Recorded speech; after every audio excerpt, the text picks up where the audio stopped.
大家很受启发，一致同意加入麦穗的元素。我给毛主席报告后，毛主席说，麦穗代表农民朋友，而农业是国家的工业和经济的基石，任何时候，农民朋友的事都关系着国家的大事。谁知盘中餐，粒粒皆辛苦。这个麦穗加得好啊！设计小组的同志们提出，把麦穗和稻穗都加进去。这样一来啊，南北农民朋友就都包括进去了。你们的想法真是太好了。好，来，请坐吧。请。庆林先生，我们新政治协商会议筹备会拟定的共同纲领草案确定的新中国，是以工人阶级为领导，以工农联盟为基础的团结各民主阶级和各民族的人民民主专政的国家。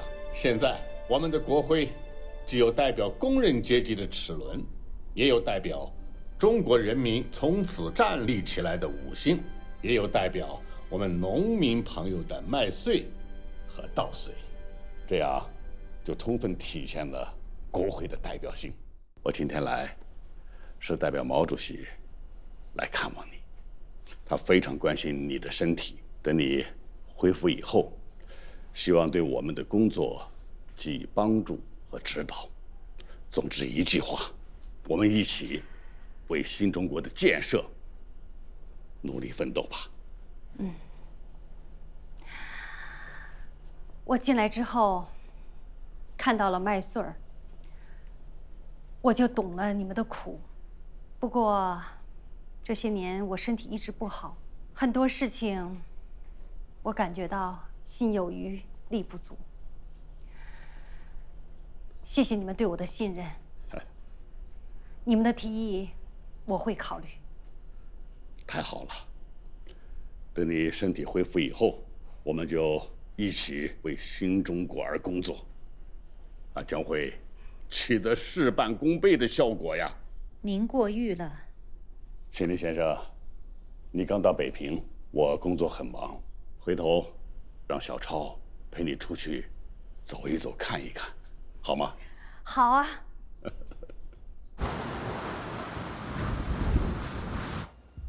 他都离开上海，你不知道？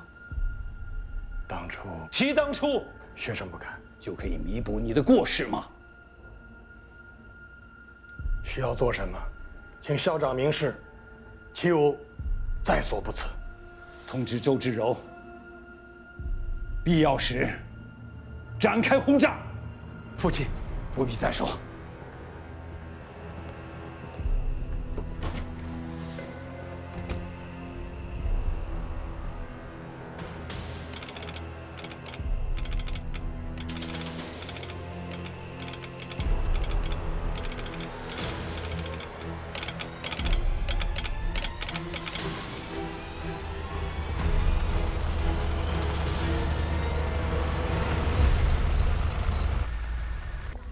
哎呦，来了！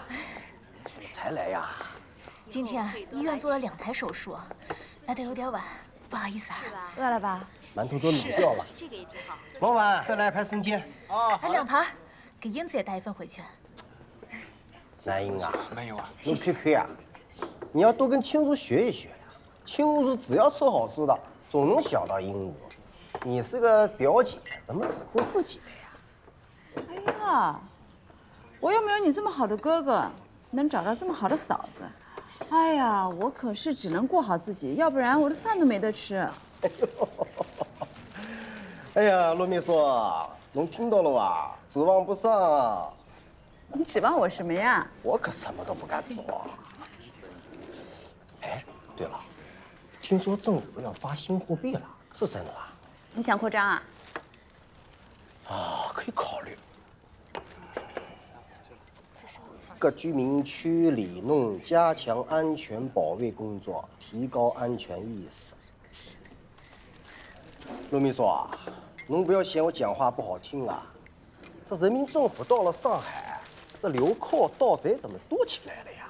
这马上要举行国庆游行活动，安全哇？安全。嘞，时间来喽！来，你的杯子。啊，谢谢老板。上一份带走。你说说你，你就不能判点好啊？好。我是办好的呀。哎，聊到这个好字，我有一个好上加好的想法。我们可以在新中国成立的那一天结婚呀！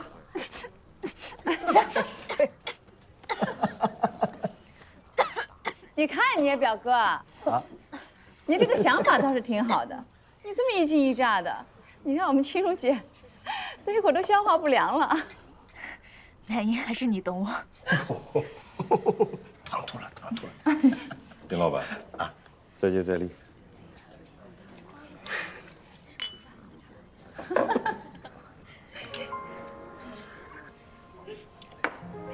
快吃。吃饱了没有？吃饱了。你都瘦了。那要不我把英子这份也吃了？先生，青哥啊，要不要来盒烟？刚才我有些唐突了。市面上该有的都有。其实你说的也是对的。怎么样？行，就够拿这个。在新中国成立的时候结婚呢，是很有意义。能答应了？可你有没有想过，新中国成立之后有很多个有意义的日子，第一个元旦，第一个春节，还有第一个春天。我们有的是最好的时间。我得等好久啊！哎呀，一切都会来得很快的。我就吃你这一套。金天同志，新中国已经向前走了一大步，我认为我们也能迈一大步，突破一下同志关系。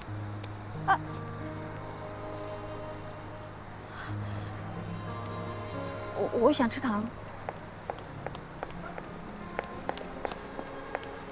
哪一种好吃啊？这种好吃。你给我来点吧。不好意思啊，对不起。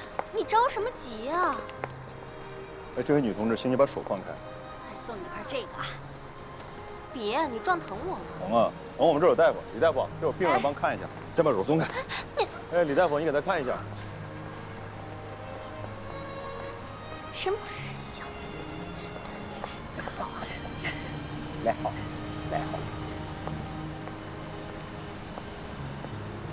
不愧是跟陈市长见过世面啊！我们的同志碰见舞女多少都会闹点笑话，反应还挺快。我跟你说过，我的优点还有很多。吃糖。谢谢。来。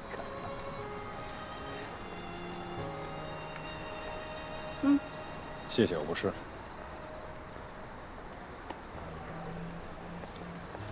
走啊。罗秘书，形势尚好，再加把劲。用你管。我是在帮你啊。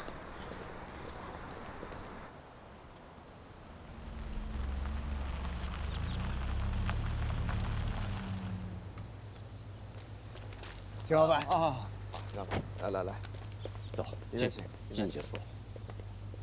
来，秦老板，请。好。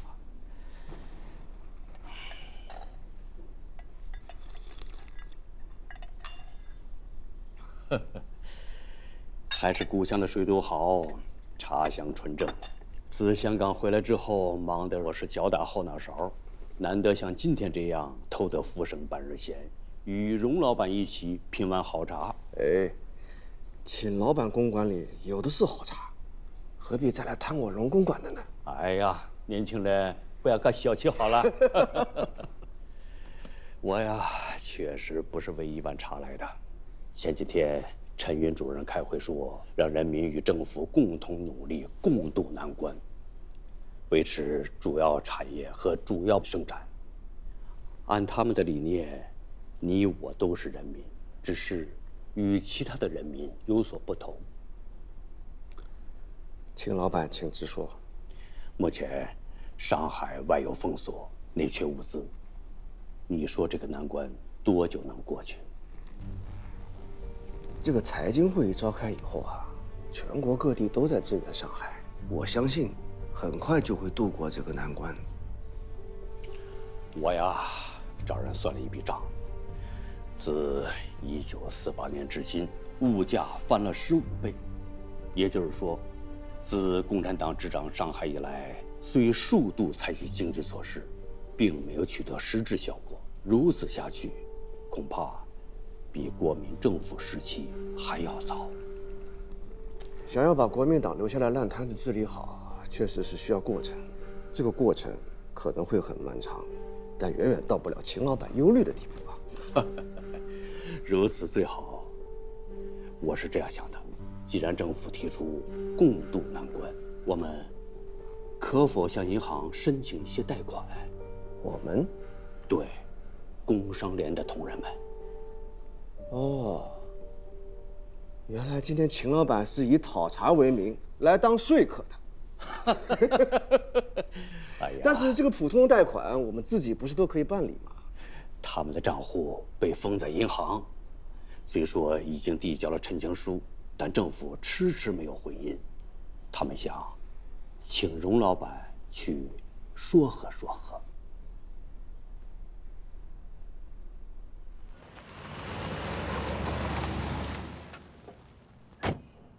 陈市长，这么多车开过来了，怎么跟曾副市长说？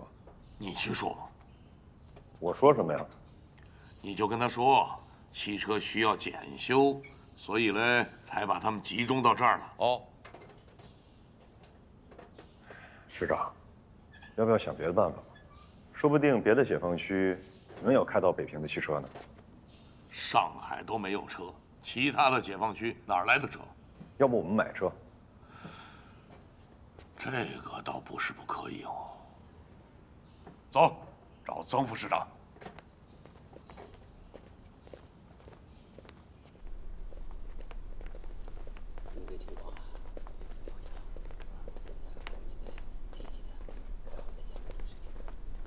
曾副市长。哦，陈市长。哎，荣老板来了。陈市长，你好，你好。你好，你好。你们在讲事情啊？谈的事。哦，这个样子。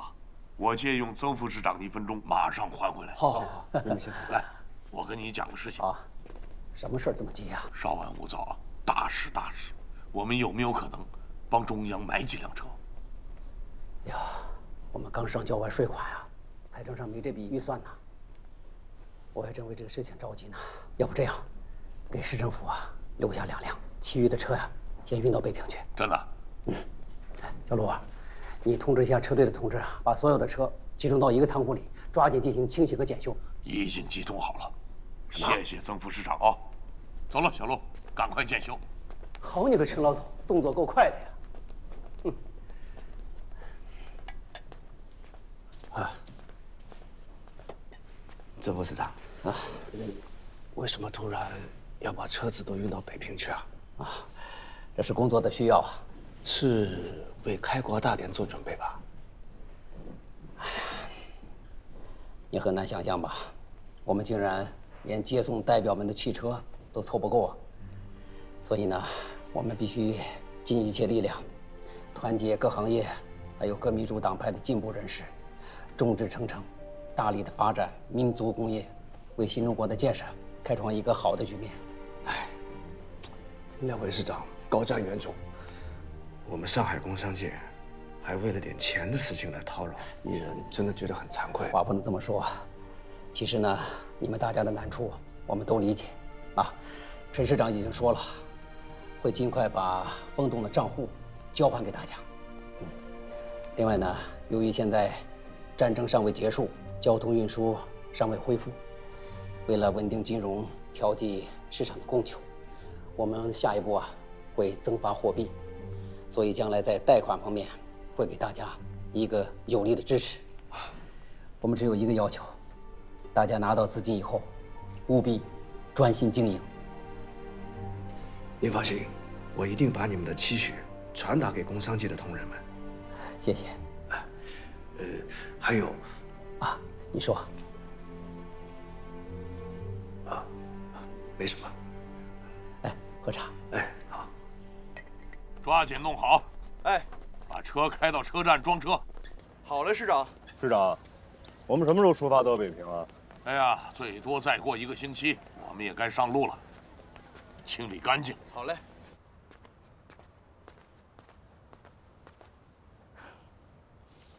怎么还为演讲的事情发愁呢？对呀。这不是你最擅长的吗？接管上海大会小会，你做了多少次演讲了？哎，这一次不一样了。我在想啊，讲些什么呢？这些老师和学生才愿意听，才想听。政策方向他们都懂，投入新中国建设的热情他们也有。就讲讲你自己吧。我有什么好讲的？可以讲讲我们部队度过了什么磨难，是怎么一步步走到上海的。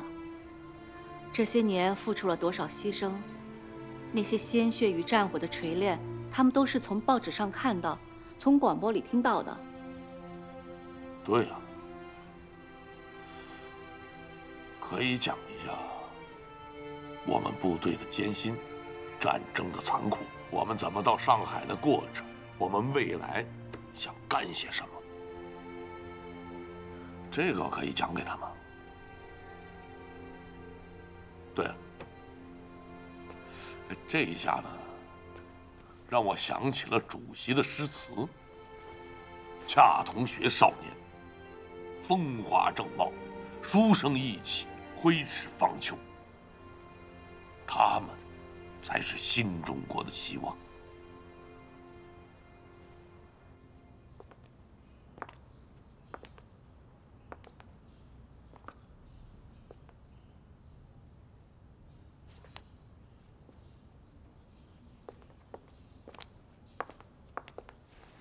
卓如夫妇真是大手笔啊，足足12辆车子。卓如啊，自小乖巧听话，生活也极为节俭。倒是这个小哈童，从小被老哈童夫妇给宠坏了，要星星摘星星，要月亮给月亮。小哈童这么喜欢车子？伊不是欢喜啥车子，他是只要看上了什么东西，不管30、21，先买回来，啊，买回来就往那一丢，也不管了。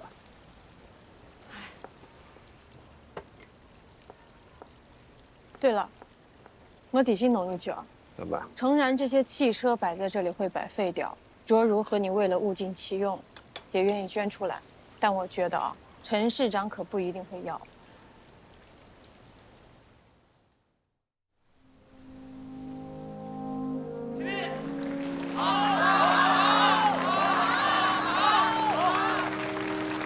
好，上去吧。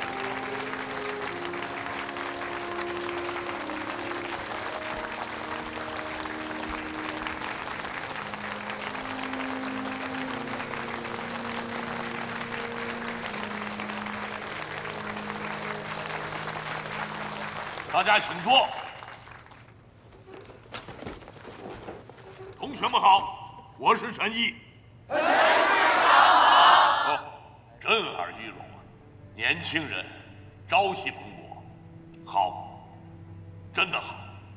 1924年、1925年，我在北平念书，上了中法大学。有时候呢，也去北大旁听。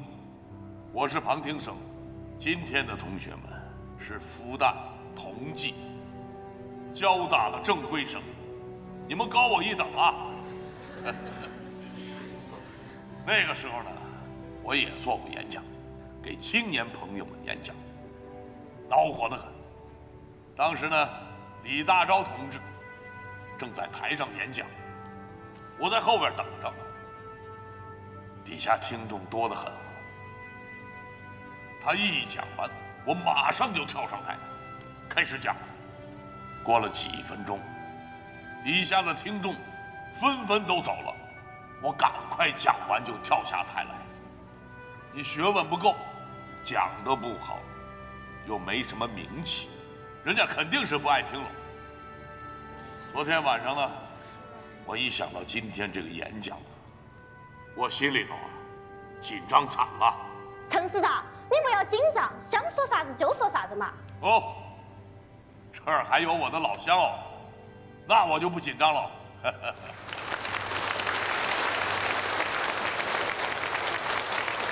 同学们，近100年来，中国沦为了半殖民地半封建社会。中国共产党艰苦奋斗，流血牺牲，经过25000里长征，南方3年游击战争，进行了抗日战争，赶走了日本侵略军，经过解放战争，打败了蒋介石的部队，推翻了国内的反动统治政权，一个崭新、独立、民主、统一的新中国，马上就要宣告成立了。你们心头高兴不高兴啊？高兴，骄傲，自豪。我也骄傲自豪。可你们知不知道，我们是经过了多少年的努力？22年。浴血奋战，浴血坚持，仗我们打，祖国的建设要靠你们去搞。义不容辞。我要为你们的决心、你们的热情、你们心怀国家的思想鼓掌。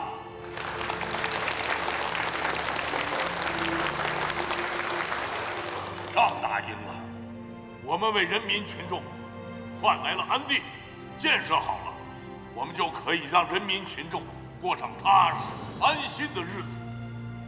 这个才是我们革命数十年的根本初衷。当年赣南的3年游击战争，是最困难、艰苦的日子，整年整月的在森林、山洞里昼伏夜出，风餐露宿，敌人围剿、搜山、烧山，用种种手段去消灭我们。我们依靠人民群众的掩护和支持，开展了灵活的游击战争。游击战争教育了我们，共产党一刻也不能脱离人民群众。什么时候离开了人民群众，不知道群众所想的、所要的，不为人民谋福利，去搞私利，我们就会被打败、被消灭。渡江战役中，1天之内，我人民解放军几10万顺利地渡过了长江。你们从新闻报纸上可能也看到了，感觉是不是很轻松？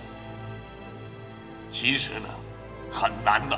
大家可能不知道，我们部队里头大多是北方人，不懂水性。上了船战斗，看到水脑壳就发昏，一上跳板腿就软，怎么办？练习。上船下船，上翻下翻。我们还学会了把木板呢做成3角形，中间掏空，套到腰杆这儿，再在上身堆上稻草，一下水就浮起来了。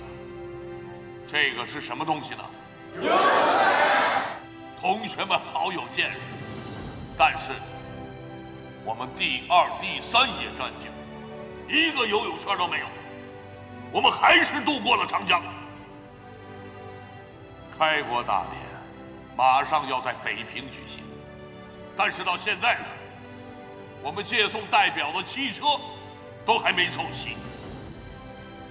同学们，造汽车、造轮船、造军舰、造飞机的重任就交给你们了，有没有信心？有。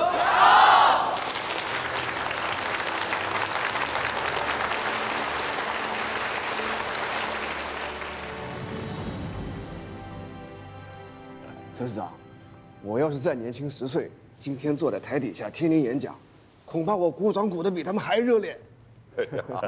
这师长讲得好，讲得太好了，肺腑之言啊，感动，感动啊！在年轻的学生面前，我是不敢有半句的浮华之语。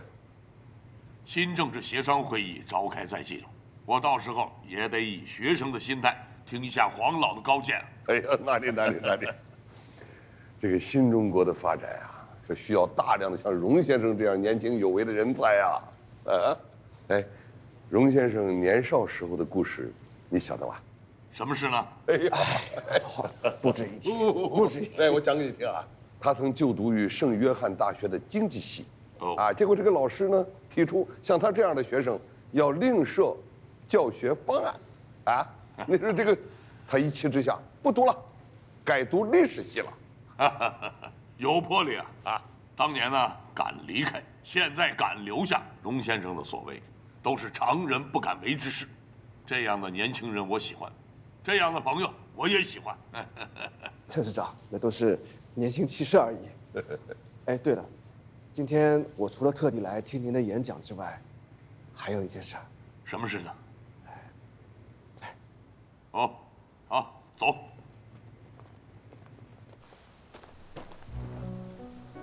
太好了，市长。哎呀，这真是踏破铁鞋无觅处啊！你比我还高兴呢。这些车闲着也是闲着，就跟市长去北平吧。我们先要讲好，这个是借，开国大典结束以后，我完璧归赵。不用还。这可不行，一下子能借这么多车给我们用，已经是深情厚谊了。没有粮食找你捐，没有车子再找你捐，那政府成什么了？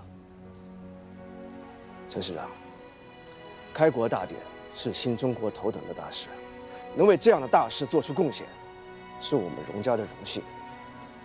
再说，为了解放上海、解放新中国，这么多仁人志士抛头颅、洒热血，甚至付出了自己的生命，我们荣家区区几台车，又算得了什么呢？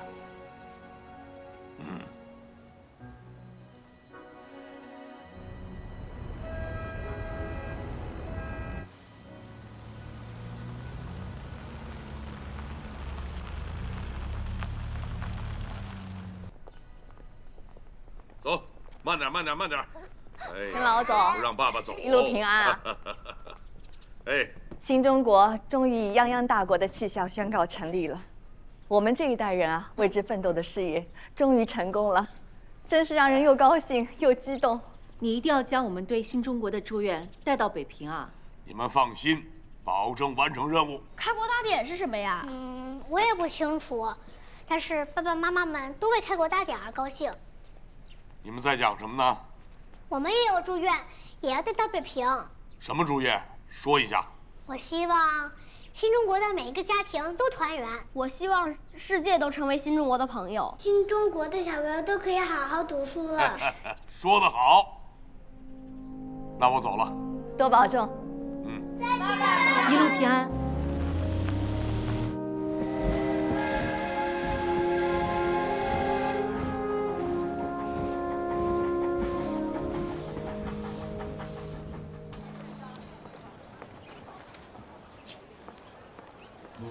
倩如，南一，怎么今天有时间？卫生局给我们医院发了个通知，让我们都去参加全市大游行。医院就给我们放了2个小时的假，让我们去准备准备。哎，小心，才2个小时啊，够了。哎，我想去永安百货公司看看。好啊。哎，我回上海之后，不是什么南北市场啊，就是工厂、弄堂，我都没去逛过百货公司。这没十几个，到学会人家买花了。是，这花不是我买的。走，看走。那哪里来的？我帮花店老板干活，他答应送我几枝花，我就选了这个。那你为什么会选玫瑰啊？这是玫瑰啊。哦，没有，我就是在码头上看见好多女孩捧着这样的花，就特别高兴，所以我就选了。怎么，你不高兴啊？高兴啊，挺高兴的。啊，那就行。走，来，走。来，这儿。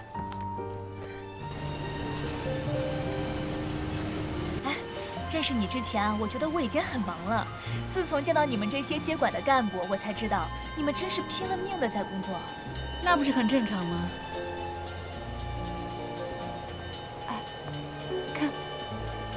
你有这功夫，还不如自己种点呢。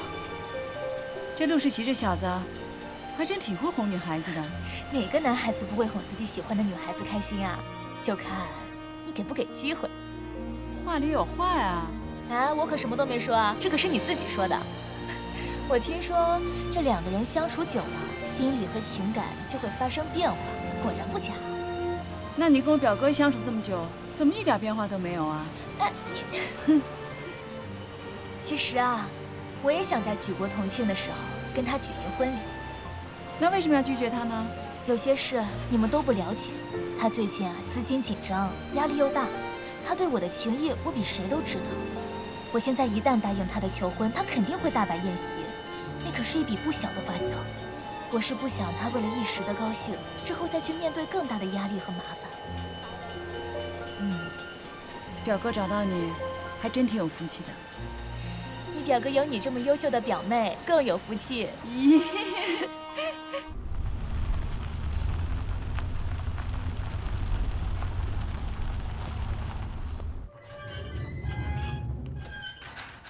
嚯！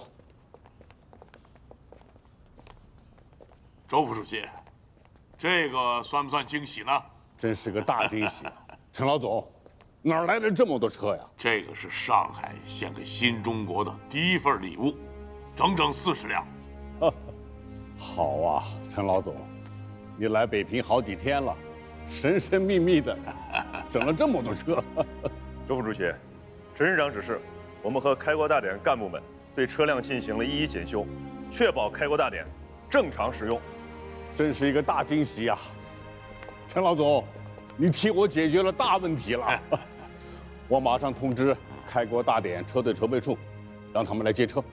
小陆，你留下来交接。是。周副主席，走慢点嘛，我还想趁这个时间跟你聊下天儿。现在不行啊，我要去见黄老先生，和他好好聊聊天。跟黄老聊聊？是啊。当中央决定请黄仁老出任政务院副总理，你是知道的，他早就说过，一生不为官，这个工作怕是不好做呀。出任副总理，那黄老要留在北平了。对，上海又少一个好顾问。但是，我同意中央的决定，黄老在经济、教育方面都有深入的研究，留在中央是惠及全国的事。不愧是陈老总啊，始终有大局观念啊。对了，人民英雄纪念碑奠基仪式很快会举行。毛主席昨天还跟我说起你亲自去寻找黄金武的事，他很感动。奠基仪式结束以后，主席要亲自见你。是，快走吧，不能让老先生等我们呀。请。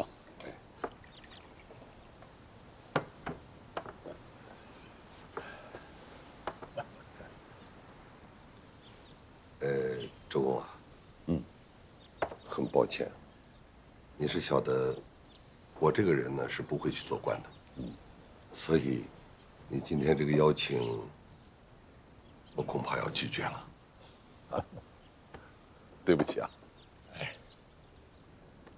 当我有这个想法的时候，我就想到了，黄仁老一定会拒绝我的。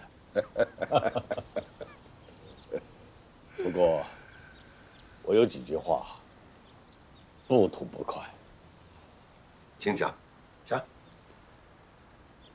您早就说过，一，不做官；二，不敛财。是您不愿意在旧政府做事，为旧政府做官。现在不同了，现在是人民当家做主。你是不是人民？你是不是新中国的一份子啊？当然是啊。那好啊，你就应该尽自己的义务和责任吧。在新政府任职和旧政府不一样，因为我们是人民的政府，不是做官，是做事，是为人民服务啊。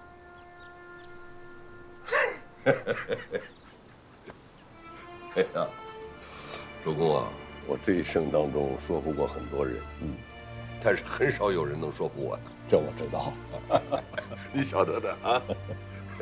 但是今天，哎呀，你还真是让我有一点点无言以对啊。黄人老言重了。你是知道的，我们相继解放和接管了一些大城市，像南京、上海、杭州、武汉，我们缺乏管理城市的经验和人才，所以我们不断地在给一些爱国的华侨写信，希望他们回到祖国共商国事。您就在这里，没有道理不参加新政府的工作吧？黄仁老啊，政治协商会议上，我们一起制定了共同纲领，我们自己编了剧本，自己怎能不上台去唱呢？是这个道理吧？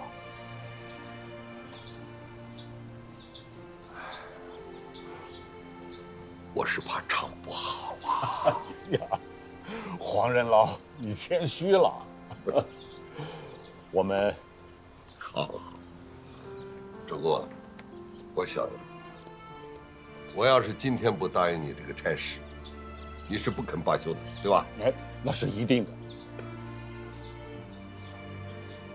好，我答应你，我们就一起为新中国出力，为人民服务。好啊，我等的就是您这句话呀。来，以茶代酒，敬黄仁老一杯。你这个美髯公啊啊！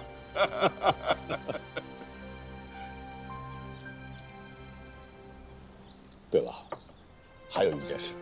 哦，今天晚上就要举行人民英雄纪念碑的奠基仪式了，您一定要参加。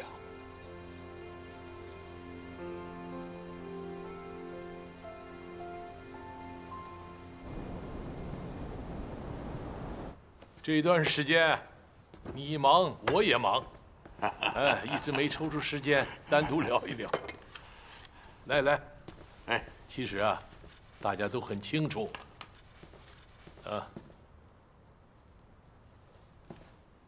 上海是一块难啃的骨头啊，上海这块骨头呢，硬是硬了点儿，但不至于割掉牙齿。还是那句老话。建设自己的城市困难多一点，问题多了一些，正常，我们解决它，克服它。中央充分肯定你在解放上海、接管上海工作中的表现，尤其是你团结各阶层朋友的工作，做得非常好。我们以礼相待嘛。我听黄老先生说啊，你来北平之前，在复旦大学做了演讲，从游击战、新四军，再到渡江战役，大受欢迎啊！大学是国之重器，让年轻学生们了解新中国来之不易，他们才能够更加奋发图强，为国效力。复旦、同济、交大，是我们解放上海过程中最重要的帮助者和支持者。正是因为有了他们和上海的进步人士，才实现了我们打进去，他们赢出来的积极的局面。希望早一点实现全国解放，让老百姓都能过上安稳的日子。全国解放就是时间的问题嘛。我们在海军、空军方面都不占优势，很长一段时间还要处于战备状态。帝国主义对于新中国的封锁会变本加厉，上海的未来可能会更加艰难。你要有心理准备啊！我们长征的时候，就是置之死地而后生啊！封锁只会让我们更加的自强。有志者事竟成啊！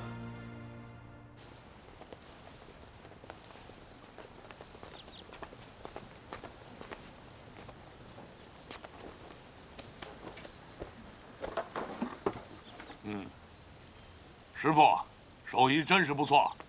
老总，你还不知道吧？这位老师傅是毛主席特意给你安排的。真的？真的。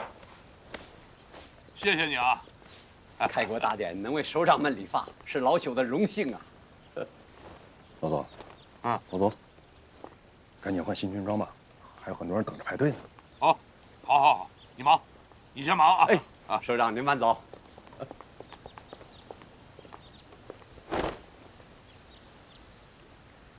精神，哎呀，这么好的料子做的军装，在苏联的时候穿过，回国之后就没得机会喽。这一套以后不是可以常穿的吗？哎，解放大西南已经箭在弦上，开国大典之后，少不了要到战场上走动啊。